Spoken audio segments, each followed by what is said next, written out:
Bonjour à tous, bonjour à toutes. Si vous suivez régulièrement les enseignements, les cultes, les capsules méditatives de l'Église M, vous avez peut-être regardé le message du dimanche 17 janvier 2021. Sinon, ne vous inquiétez pas, il est toujours en ligne.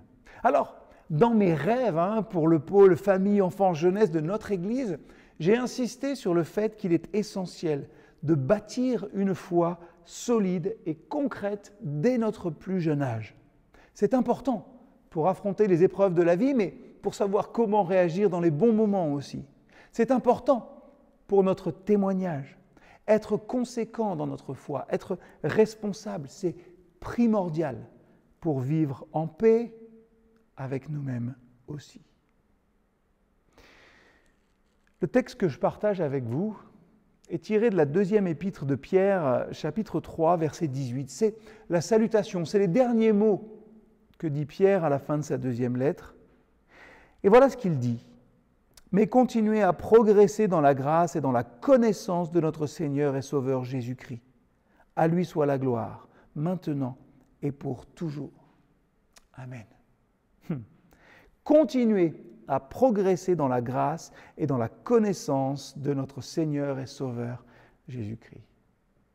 Alors, il n'y a pas si longtemps que ça, j'habitais juste à côté de jardins communaux, de jardins partagés, vous savez, de ma commune. Et laissez-moi vous dire une chose. Si vous avez des amis qui ont une parcelle dans ces jardins et qui en plus ont la main verte, alors c'est jackpot.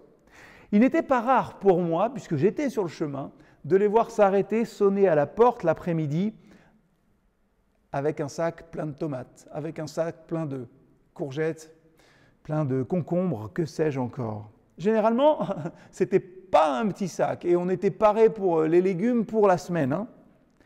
Imaginez le malaise si un jour, de manière un peu bizarre et très mal polie, j'avais pris le sac de tomates, merci, et j'avais demandé, mais pourquoi tu ne m'as pas amené des melons ?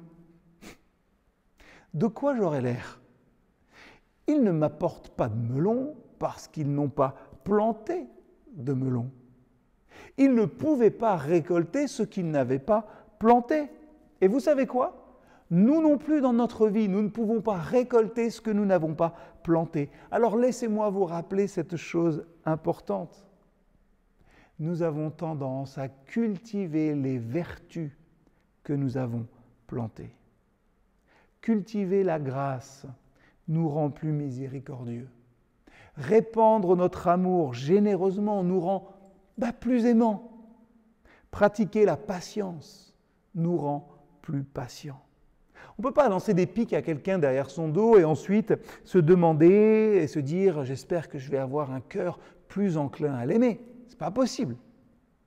Par contre, nous pouvons apprendre à laisser, le bénéfice du doute aux gens et regarder la compassion grandir dans nos cœurs. Je suis toujours surpris de voir que Dieu a créé la terre avec ce rythme. Il faut planter avant de pouvoir récolter, avant de moissonner. Et ce rythme-là, ça nous permet aussi d'être instruits par rapport à son royaume. Ce rythme, cette pratique, c'est un outil pour que nous puissions comprendre l'œuvre rédemptrice de Christ dans nos vies quotidiennement. Nous remplirons nos vies de ce que nous cultivons le plus. Alors, plantez des hectares de grâce, plantez des hectares d'amour et ce, dès votre plus jeune âge. Pierre lance ces deux appels finaux qui résument son enseignement. Gardez votre position actuelle en Christ, sûre, et continuez à croître dans la grâce et la connaissance de notre Seigneur et Sauveur. C'est le même appel que je vous lance aujourd'hui. C'est mon rêve, une Église affermie, solide, sûre de ce qu'elle croit et prête à semer la grâce sur des kilomètres. Que cultivez-vous le plus dans votre vie ? Et comment pourriez-vous cultiver plus de grâce et plus d'amour ?